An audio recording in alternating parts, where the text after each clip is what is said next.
تجھ ہی سے مدد چاہتے ہیں. کوئی مسئلہ آیا, کوئی پریشانی آئی, پہلے اس کے پاس جا رہے ہیں, اس کے پاس جا رہے ہیں, یار یہ مسئلہ حل کر دو, وہ مسئلہ حل کر دو, یار یہ کر دو, وہ کر دو. السلام علیکم ورحمۃ اللہ وبرکاتہ.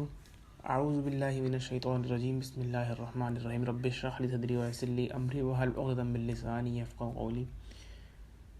آج کا ٹاپک نہایت چھوٹا ہونے والا ہے, چھوٹا سا ٹاپک ہے, اور آج ہم بات کریں گے. اس سے پہلے میں نے اپنی ایک ویڈیو میں بات کی تھی کہ سورہ فاتحہ میں اللہ تعالیٰ نے جو پہلی آیت ہے الحمدللہ رب العالمین, تو وہ اس کو کیوں بیان فرمایا, اس کے بارے میں تھوڑا سا ہم نے جانا تھا کہ اس کے بارے میں کیا ہے, اس کا ترجمہ تھوڑا سا ہم نے سمجھا تھا. اسی طرح اچھا سب سے پہلے میں آپ کو یہ بتا دوں کہ اللہ تعالیٰ کی ٹوٹل 4 کتابیں, تورات, زبور, انجیل اور قرآن مجید.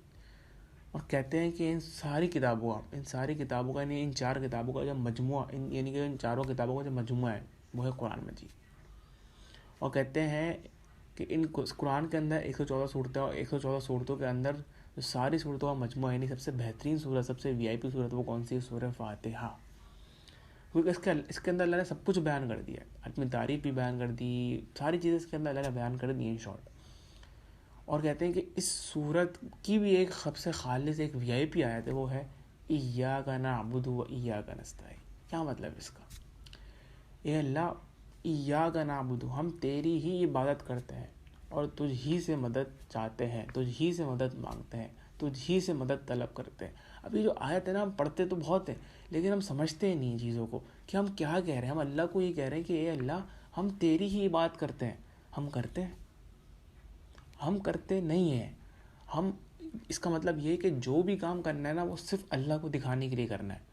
جو کام کرنا ہے خالص اللہ کے لیے کرنا ہے. اللہ کی بات مطلب جو کام کرنا ہے وہ اللہ کے لیے کرنا ہے.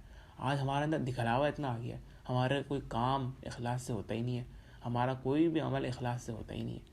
پھر آگے اللہ کیا فرما رہا ہے, وہ ایاک نستعین, ہم اور تجھ ہی سے مدد چاہتے ہیں. یہ نہیں بولا تجھ سے بھی نہیں بولا اللہ نے کہ اللہ ہم تجھ سے بھی مدد چاہتے ہیں, نہیں, تجھ سے ہی مدد مانگتے ہیں, تجھ سے ہی مدد چاہتے ہیں.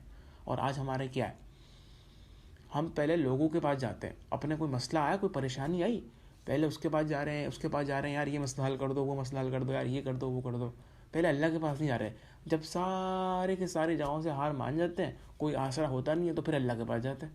تو جبھی تو اللہ نے کہا کہ ہاں, اللہ نے بھی کا ورڈ استعمال نہیں کیا, اللہ نے کیا بولا, تجھ ہی سے مدد چاہتے ہیں. یعنی کہ پہلے تجھ سے مانگنی ہے, پھر اسباب اختیار کرنا ہے.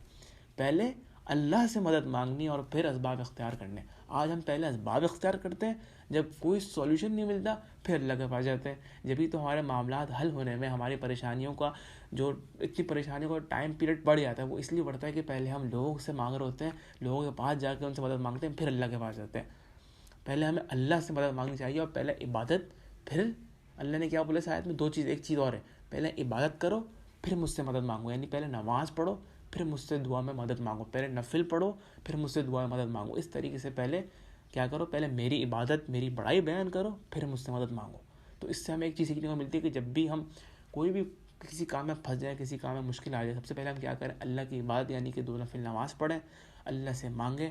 اگر آپ کا کام نہیں بنتا ہے نا, آپ کا کام لازمی بنے گا آپ کا کام.